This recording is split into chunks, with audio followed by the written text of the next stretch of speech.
বেগম জিয়ার মৃত্যু, তার জানাজা এবং একই সঙ্গে কয়েকদিন আগে ওসমান হাদির মর্মান্তিক হত্যাকাণ্ড এবং তার জানাজা, এই বিষয়গুলো নিয়ে আলোচনা করতে গিয়ে খুবই স্পর্শকাতর বিষয়, খুব সতর্ক হতে হচ্ছে। কারো আবেগে যেন আঘাত না লাগে, কেউ যেন কষ্ট না পান, এবং আমি যা বলতে চাচ্ছি সেই কথাগুলো যেন সুন্দরভাবে বলতে পারি, এজন্য মহান আল্লাহ সাহায্য চাই।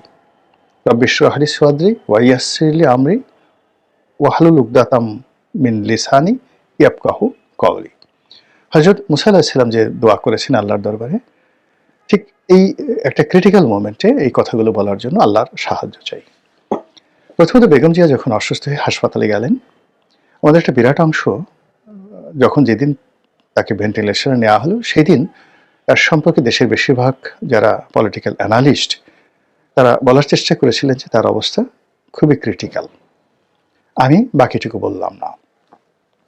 এরপর বিএনপির যারা সমালোচক তারা আরও নানা রকম নেতিবাচক কথাবার্তা বলেছে, এবং এই কথাগুলো শুনেই বিএনপির যারা লোকজন রয়েছেন তারা বেগম জিয়ার চিকিৎসা, বেগম জিয়ার অবস্থা, তাকে বিদেশে নেওয়া, এগুলো নিয়ে তারা নানা রকম কথাবার্তা বলেছেন, এবং এরই ধারাবাহিকতায় তার একমাত্র পুত্র জনাব তারেক রহমান সাহেব বাংলাদেশে আসছেন।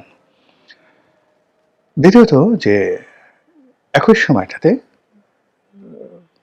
যে হাদির মৃত্যু, ওসমান হাদি ইনকালাব মঞ্চের নেতা, তার সেই মৃত্যুকে কেন্দ্র করে একটা জনমত তৈরি হওয়া, মানুষের আবেগ তৈরি হওয়া, এবং একইভাবে তাকে ঢাকা মেডিকেল থেকে এভার কেয়ারে যখন নেওয়া হলো, তখনও সবাই বলার চেষ্টা করলো যে হাদি হয়তো বেঁচে নেই, হয়তো বাঁচবে না।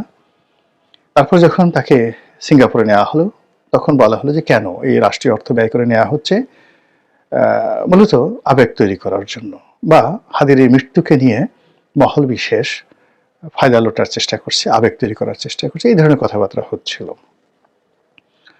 এরপর হাদির লাশ যখন বাংলাদেশে এলো, তখন বাংলাদেশে যে দুর্ঘটনা ঘটলো, একটি পক্ষ সত্যি সুযোগ নেওয়ার চেষ্টা করলো।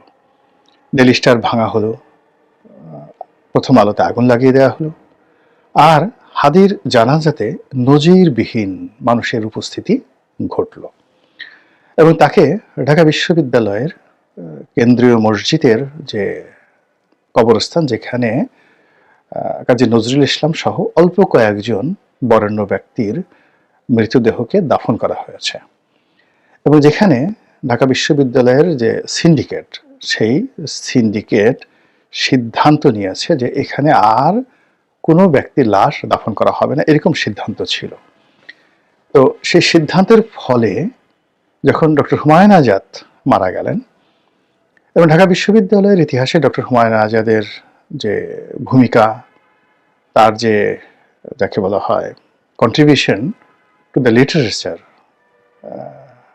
সেই অর্থে তার যারা ভক্ত তারা প্রাণান্ত চেষ্টা করলেন যে তাকে ঢাকা বিশ্ববিদ্যালয়ে এই কবি নজরুলের এই জায়গাটাতে কবর দেওয়ার জন্য, কিন্তু ওই যে বিশ্ববিদ্যালয়ের সিন্ডিকেট তাদের যে সিদ্ধান্তের কারণে সেখানে আর দাফন করা সম্ভব হলো না। তো সেই সিদ্ধান্তটা বহাল থাকা সত্ত্বেও কেবলই মাত্র জনরোষের ভয়ে বা জনগণের আবেগের কারণে, অথবা একটা বিরূপ পরিস্থিতি সেটা ঢাকা বিশ্ববিদ্যালয়ের বর্তমান সিন্ডিকেট মোকাবেলা করতে না পারার কারণে সেই সিন্ডিকেটকে, নতুন সিন্ডিকেটকে পুরনো সিন্ডিকেটের সেই সিদ্ধান্ত বাদ দিয়ে তাদেরকে সিদ্ধান্ত নিতে হয়েছে যে ওসমান হাদিকে এই কবি নজরুলের কবরের পাশেই তাকে সমাধিস্থ করা হবে। তো এটা অনেকে মনে করছেন যে ওসমান হাদিকে আবার শহীদের মর্যাদা দেওয়া হয়েছে, এবং তাকে নিয়ে বাংলাদেশের যে রাজনীতির একটা অংশ, মহল বিশেষ রাজনীতি, বিশেষ করে জামায়াত ইসলামী, ওসমান হাদির এই হত্যাকাণ্ড, মৃত্যুকে নিয়ে তারা রাজনীতি করার যে চেষ্টা করছেন, এটা নিয়ে আমাদের দেশে যখন যাকে বলা হয় নানা রকম তর্ক বিতর্ক চলমান, আবার জামাতের লোকজন হয়তো না, কিন্তু আরও অনেক লোকজন বেগম জিয়ার হাসপাতালে অসুস্থতা, তারেক জিয়ার দেশে ফিরে আসা, তারপরে ডক্টর জুবাইদুর রহমানের ফিরে আসা, বেগম জিয়াকে অসুস্থ অবস্থায় ইংল্যান্ডে নেওয়ার জন্য সেই কাতারের এয়ার অ্যাম্বুলেন্স আসা না আসা, এবং সর্বশেষ তার মৃত্যুর যে ঘটনা, এগুলোর মধ্যে বহু মানুষ যে রাজনীতির গন্ধ পেয়েছে, এগুলো নিয়ে আমি আর এখন কোনো কথা বলবো না। কথা বলে আমি যেটা বলতে চাই যে আমাদের দেশে লাশের রাজনীতি দীর্ঘদিনের, এবং মানুষ যারা জীবিত রাজনীতিবিদ তারা সবসময় জীবিত মানুষের চাইতে মৃত মানুষ বা মৃত মানুষের যে লাশ তাকে ভয় পেয়েছে। শোনা কথা, সত্য মিথ্যা জানি না। বঙ্গবন্ধু যখন ৭৫-এর 15ই আগস্ট নিহত হলেন, তো তখন নাকি কর্নেল তাহের ওই সময়টাতে তিনি ছিলেন বলতে গেলে মানে অন্যতম বাংলাদেশের নীতি নির্ধারক। তো তিনি বলেছিলেন যে তাকে কেন তোমরা ওই দাফন করলে টুঙ্গিপাড়ায় গিয়ে। ওখানে তো আগামী দিনে ওটা একটা যাকে বলা হয় মাজার হবে, ওটাকে কেন্দ্র করে সারা দেশের মানুষ সেখানে যাবে। তো কাজেই ওটা ওখানে না দিয়ে তোমরা সমুদ্রে ফেলে দিতে লাশ, তাহলে এটা নিয়ে ভবিষ্যতে রাজনীতি হতো না। সত্য মিথ্যা জানি না, আমি আগেই বলছি, কিন্তু এই কথা ব্যাপক জনপ্রিয়। যদিও কর্নেল তাহেরের পরিবারের একজন ওয়ারেসাত বেলাল, তিনি সংসদ সদস্য ছিলেন একাধিকবার। তারপরে কর্নেল তাহেরের মেয়ে বা অন্য যারা আছেন, আরেক ভাই জাহাঙ্গীরনগরের প্রফেসর আনোয়ার জাহাঙ্গীরনগর ইউনিভার্সিটির ভাইস চ্যান্সেলর হয়েছিলেন। তো এরকম এই পরিবার আওয়ামী লীগের রাজনীতিতে জড়িত, কিন্তু কর্নেল তাহেরকে নিয়ে এই ধরনের কথাবার্তা কিন্তু প্রচলিত আছে। আবার প্রেসিডেন্ট জিয়াউর রহমানকে যে চন্দ্রিমা উদ্যানে যেখানে দাফন করা হলো, ওই সময়টিতেও কিন্তু এরকম হাদির এই যে মৃত্যুকে নিয়ে যে সেন্টিমেন্ট, যে আবেগ, ওই আবেগটা তখন ছিল। ফলে তার জানাজাতে বলা হয় বাংলাদেশের সর্বকালের সবচেয়ে বেশি লোক সমাগম হয়েছিল, এবং এটা ল্যান্ডমার্ক বলা হয়ে থাকে। এত জানাজাতে অতীতে কখনো হয়নি, ভবিষ্যতে কখনো হয়নি। তো এই যে বেগম জিয়া যখন অসুস্থ, তখন কিছু দুর্মুখ বলার চেষ্টা করছিলেন যে বেগম জিয়া যদি ইন্তেকাল করেন তাহলে তার জানাজাতে শহীদ জিয়ার চেয়ে বেশি লোক আসবে। মানে এই যে লাশ নিয়ে, জানাজা নিয়ে যে সকল কথাবার্তা, এটা এতটা অমানবিক, রুচিত বাদে এই ধরনের কথাবার্তা বলতে গিয়ে। এনিওয়ে, তো বঙ্গবন্ধুর সেই যে লাশ টুঙ্গিপাড়াতে দাফন করা হলো খুবই সাধারণভাবে, 570 সাবান দিয়ে গোসল করানো হয়েছিল। অল্প কয়েকজন লোক সেনা প্রহরায় সেখানে জানাজাতে অংশগ্রহণ করেছিল, কিন্তু ইতিহাস সেখানে থেমে থাকেনি। তার সেই সমাধি সৌধকে কেন্দ্র করে টুঙ্গিপাড়াতে এখন যা হয়েছে, এবং ওটা মানে জীবিত বঙ্গবন্ধুর চাইতে বঙ্গবন্ধুর সমাধি এখন অধিক শক্তিশালী। জীবিত বঙ্গবন্ধুর চেয়ে বঙ্গবন্ধুর যে লিগেসি অনেক বেশি শক্তিশালী হয়ে পড়েছে। এটা মানে আমাদের দেশের রাজনীতিতে রাজনীতিবিদদের একটা প্রাপ্য।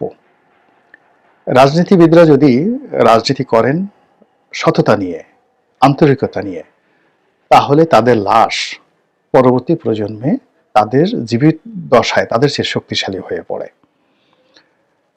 তো এই যে বঙ্গবন্ধুর সমাধি নিয়ে যারা আওয়ামী লীগ করেন তারা জানেন, এমনকি তার সেই সমাধিতে তারেক রহমান সাহেব গিয়েছিলেন, এবং বি চৌধুরী সেখানে যাওয়ার কারণে প্রেসিডেন্ট হিসেবে তিনি যখন গিয়েছিলেন, তার যাওয়ার কারণে তার চাকরি চলে গিয়েছিল। এরকম নানা রকম মানে লাশকে কেন্দ্র করে, মৃত ব্যক্তির কবরকে কেন্দ্র করে হাজারো রকম এরকম কীর্তি কাহিনী ঘটে থাকে। তো আপনি যে কিশোরগঞ্জে দেখেন যে পাগলা বাবার মাজার আছে, পাগলা বাবার মসজিদ আছে। তো সেই মসজিদে 1-2-3 মাস পর দেখা গেল 3 কোটি 4 কোটি 10 কোটি 12 কোটি টাকা সেখানে সেই দরিদ্র মানুষ দান করে যায়, সোনা গয়না থেকে শুরু করে সমস্ত কিছু। তো পাগলা বাবা জীবিত অবস্থায় তিনি কয় বেলা খেতে পেয়েছেন, কি করেছেন আমি জানি না, কিন্তু তার মৃত্যুর পরে এরকম তার লাশ কত শক্তিশালী হয়ে পড়ে। তো জিয়া রহমান সাহেবের মৃত্যুর পরেও এই যে চন্দ্রিম উদ্যানে তার যে লাশ, সেখানে বিএনপি নেতাকর্মীদের উপস্থিতি, এটি আওয়ামী লীগের মনে নিদারুণ যাকে বলা হয় হতাশা তৈরি করেছে, ক্ষোভ তৈরি করেছে। যে আমাদের কত কষ্ট করে সেই টুঙ্গিপাড়া যেতে হয়, আর এখানে একেবারে সংসদের পাশে চোখের সামনে কিছু হলেই হাজার হাজার বিএনপি নেতাকর্মীরা সেখানে যায়, ফুলের মালা দেয়, সেখানে কবর জিয়ারত করে। এটা আওয়ামী লীগের লোকজনের ভালো লাগেনি। ফলে আওয়ামী লীগ যখন প্রথম দফায় ক্ষমতায় এলো, তখন এই জিয়া উদ্যানের নাম পরিবর্তন করে তারা চন্দ্রিমা উদ্যান দিয়ে দিল, যেটা আগে ছিল চন্দ্রিমা উদ্যান, যেটা বিএনপি ক্ষমতা এসে এটাকে জিয়া উদ্যান বানালো। তাহলে এটা হলো ওই যে জিয়াউর রহমানের লাশকে ভয় পাওয়া। দ্বিতীয়ত যে যখন আবার এই 2009 সালে আওয়ামী লীগ ক্ষমতা এলো, আবার না ক্ষমতা এলো যখন তারা 96-তে ক্ষমতা এলো, তখন তারা যে কাজটি করেছিল সেটা হলো সংসদ ভবনের যে রাস্তাটা এবং চন্দ্রিমা উদ্যান বা জিয়া উদ্যান এর মধ্যে যে একটা ব্রিজ ছিল, স্টিল ব্রিজ, যেটা এখন আছে, যেটি দিয়ে সহজে এই রাস্তা দিয়ে যারা সংসদ ভবন দেখতে যায় তারা অনায়াসে গিয়ে চন্দ্রিমা উদ্যানে যেতে পারে।